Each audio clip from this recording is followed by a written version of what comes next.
Bonjour, aujourd'hui on va utiliser GeoGebra pour émettre une conjecture pour définir le cosinus d'un angle aigu dans un triangle rectangle. Alors ces petites expériences, on aurait très bien pu aussi les faire à la main en classe. Je vous aurais demandé à chacun de construire un triangle rectangle sans vous demander sans vous donner des mesures précises, ni pour les côtés ni pour les angles. On aurait fait des mesures, on aurait calculé des quotients et on serait arrivé à la même chose. Alors, le GeoGebra va nous permettre de faire cette conjecture, mais je vous rappelle qu'en fait, ça ne prouve strictement rien. C'est juste en fait des expériences qui me donnent l'impression qu'une certaine propriété va être vérifiée tout le temps. Maintenant, si derrière je ne fais pas une démonstration, en fait, ça ne prouve strictement rien. Donc, dans le poli que je vous ai envoyé, on voit qu'on nous demande dans un premier temps de construire deux points A et B. Donc, je vais construire un point A, un point B. Ensuite, on me demande de construire la demi-droite d'origine B passant par A. Donc, la demi-droite d'origine B passant par A. Ensuite, on me demande de définir un curseur. Donc, je prends le curseur. Je vais dire que c'est un angle. Je vais l'appeler A. On verra pourquoi.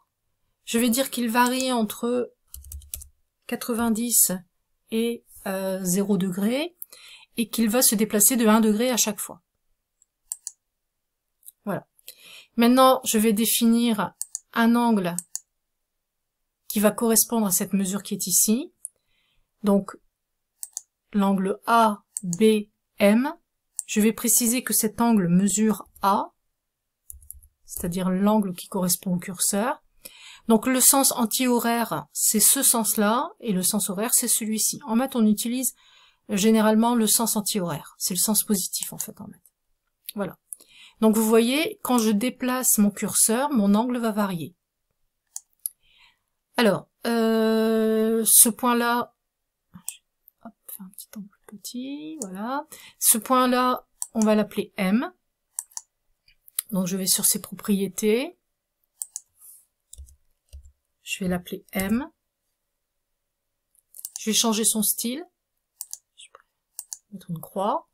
On va changer aussi le style de A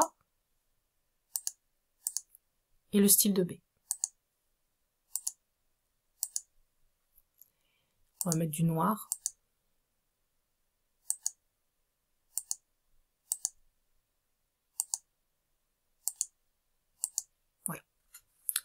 Maintenant, on va construire la demi-droite qui va être perpendiculaire à la droite BA et qui va passer par A.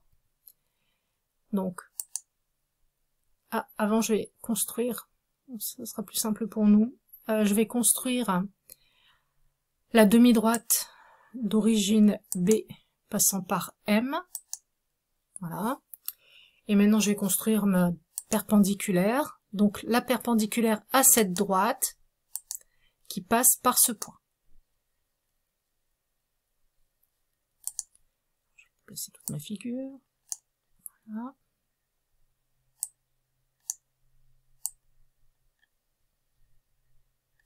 Pour qu'on puisse mieux voir ce qui se passe.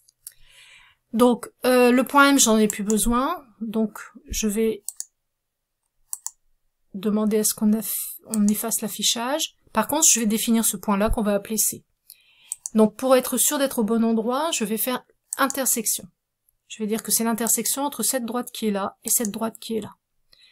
Donc, j'obtiens un point C. Je vais déplacer. Alors, je vais changer ses propriétés. Voilà. Donc ici, j'ai un triangle rectangle. Je vais déplacer B pour qu'on puisse mieux voir. La mesure de l'angle, je vais la mettre ici pour qu'on puisse mieux voir ce qui se passe. Et là, je vais regarder un petit peu ce qui se passe. Si je garde l'angle fixe et que je déplace cette droite qui est ici. Je vais prendre d'abord les mesures. Donc ma première mesure, ça va être BC, c'est-à-dire la mesure de l'hypoténuse. Je vais ensuite prendre le côté adjacent à mon angle, c'est-à-dire BA. Je vais prendre sa mesure. Et je vais faire le quotient de BA par BC. Donc là, j'obtiens 0,87. Alors, je vais déplacer un petit peu ma droite et je vais regarder qu'est-ce qui se passe. Si je déplace ma droite, qui est ici, voilà, c'est-à-dire si je déplace mon point, tout simplement, et si je garde mon angle de 30 degrés, qu'est-ce qui se passe? Ben, vous voyez que les mesures de BC et BA varient, par contre, le quotient semble rester constant. Maintenant, je vais déplacer mon curseur, c'est-à-dire que je vais agrandir ou réduire mon angle. Donc, vous regardez attentivement, qu'est-ce qui se passe? Ben, cette fois-ci, vous voyez, BA ne va pas changer, puisque BA reste constant, hein, forcément. Par contre, le point C, lui, va varier, va se déplacer en fonction de la mesure de mon angle. Voilà. Et si moi, par exemple, voilà, je me retrouve avec cette figure qui est là, je vais obtenir un quotient qui va être égal à 0,71, mon angle a varié, et si encore une fois je déplace mon point A, vous constatez que mon quotient reste constant, enfin semble rester constant en tout cas.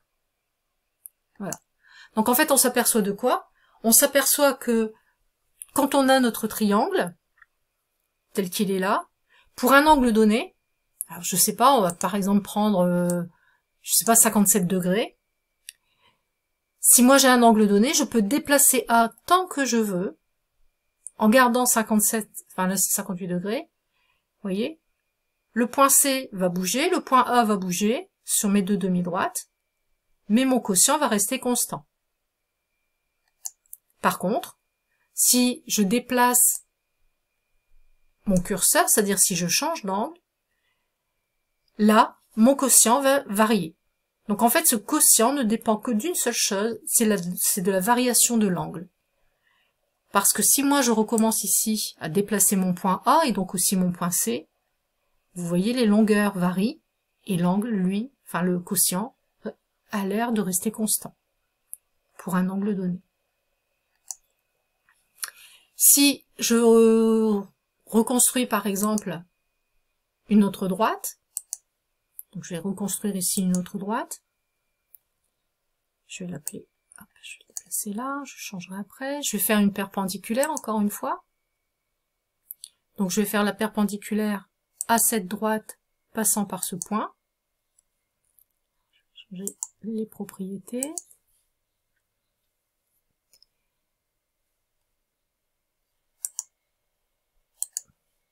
donc j'ai changé le style,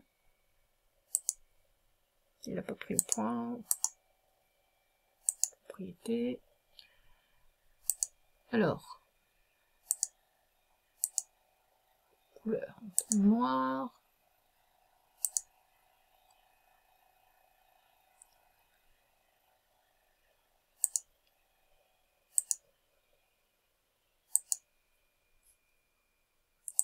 le style on va prendre une croix, la couleur on va prendre noir, on va définir, on va l'appeler, attendez, on va changer ça, on va le mettre là, on va l'appeler A' par exemple,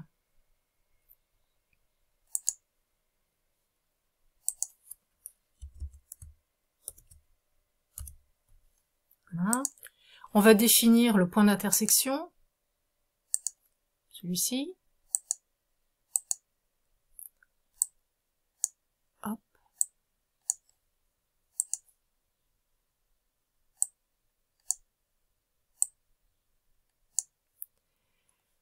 On va changer ses propriétés, on va l'appeler C',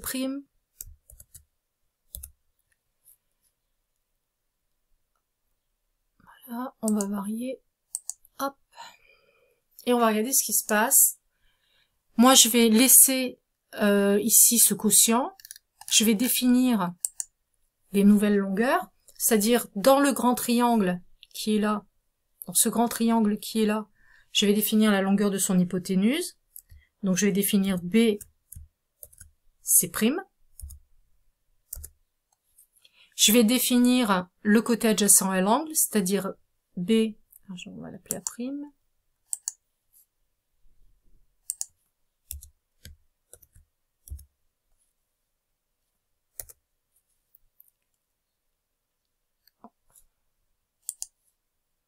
Donc on va définir BA'.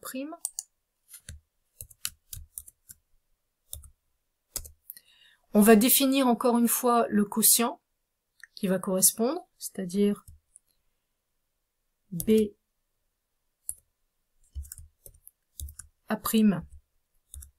sur BC'.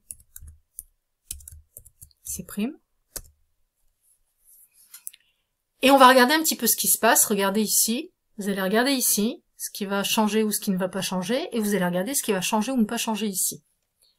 Si moi je déplace mon point A', regardez ce qui se passe. Ben, mon quotient en fait reste le même. Les longueurs varient, comme vous le voyez, mais le quotient reste le même. Et il reste le même que lequel? Ben, que le quotient que j'avais obtenu avec le petit triangle qui est ici, le premier triangle que j'avais construit. Alors maintenant, on va regarder un petit peu ce qui se passe si on avait construit le triangle dans l'autre sens. Si l'angle droit, on l'avait fait avec cette droite qui est ici. Alors je vais définir un point, ici par exemple. Hop. On va changer ses propriétés.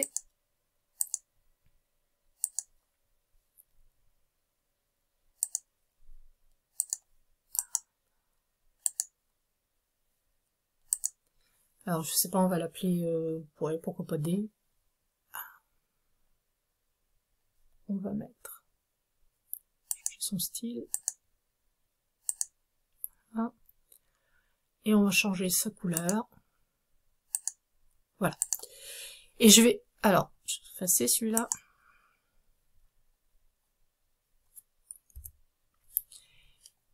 Et je vais construire la perpendiculaire à cette droite, passant par le point D. Donc cette fois-ci, mon angle droit est ici, mon hypoténuse est ici, et mon côté adjacent, c'est celui-là. Je vais définir le point d'intersection qui est ici. Donc c'est le point d'intersection entre cette droite-là et celle-là. Bon, E, pourquoi pas.